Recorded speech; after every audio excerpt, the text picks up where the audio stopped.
With college application deadlines throughout the month of January, students are weighing a critical choice: submit their test scores or just skip them. What should you do? I recently talked with Jim Wismer with the National Test Prep Association about the pros and cons. I'm so excited to talk to you about this, Jim.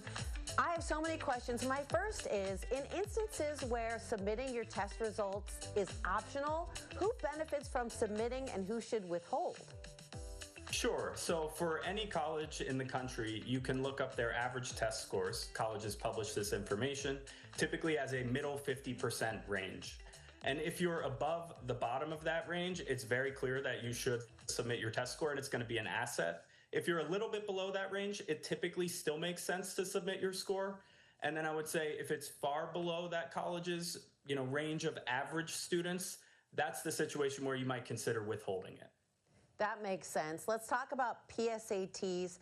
How can you use your PSAT score to prepare best for testing in spring? Sure. So this works whether you took a PSAT or an official SAT or ACT in the fall. But essentially, you compare that score with the average score range for colleges that you're interested in. That will give you an idea of how much work you have ahead of you. I also recommend, if you took the SAT or PSAT, to try an ACT practice test, or vice versa. If you tried the ACT, try an SAT practice test to compare. Colleges don't have a preference between these two tests. So you can submit the results from the one that you start with a higher score on. And that way you just give yourself a little leg up in this process. Okay, here's a big question for you. Now we're in the age of AI.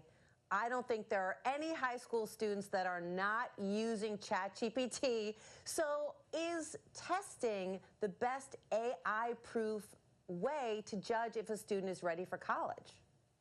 Yeah, so we're seeing many of the factors on a college application are in some way gameable with AI.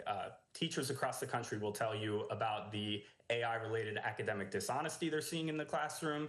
And then college essays, of course, can be written in part or in full by AI.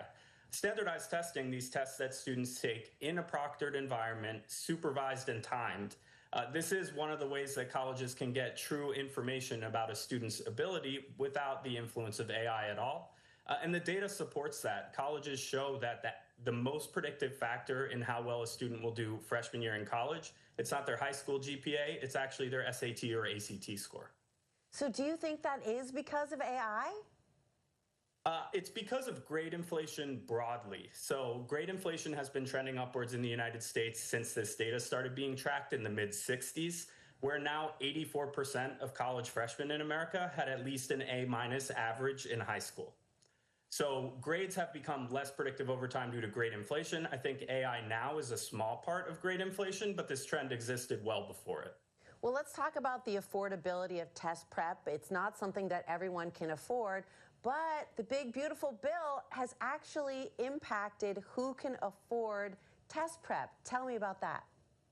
Sure. So one of the big changes that happened in July was that the 529 plan, so these are college saving plans that have tax advantages, they were changed from college saving plans to more broadly based education savings plans. Now you can use funds set aside in a 529 plan to pay for things like your registration for the SAT or ACT, or even private tutoring for the tests. This is such great information. Where can parents, grandparents, teenagers go for more info?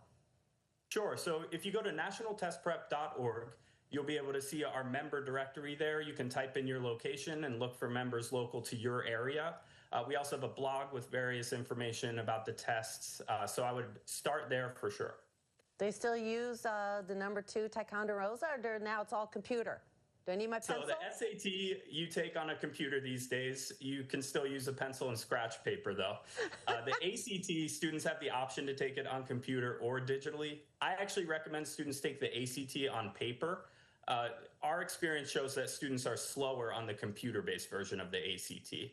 So you can do the test faster on paper. I won't get into the gritty details of that, but it is an advantage for students to test on paper for the ACT, and you still must use a number 2 pencil. I love my number 2 pencils, okay? I just nerded out so hard. Thank you so much. I just learned a lot, Jim. Thanks for being here. Thank you so much.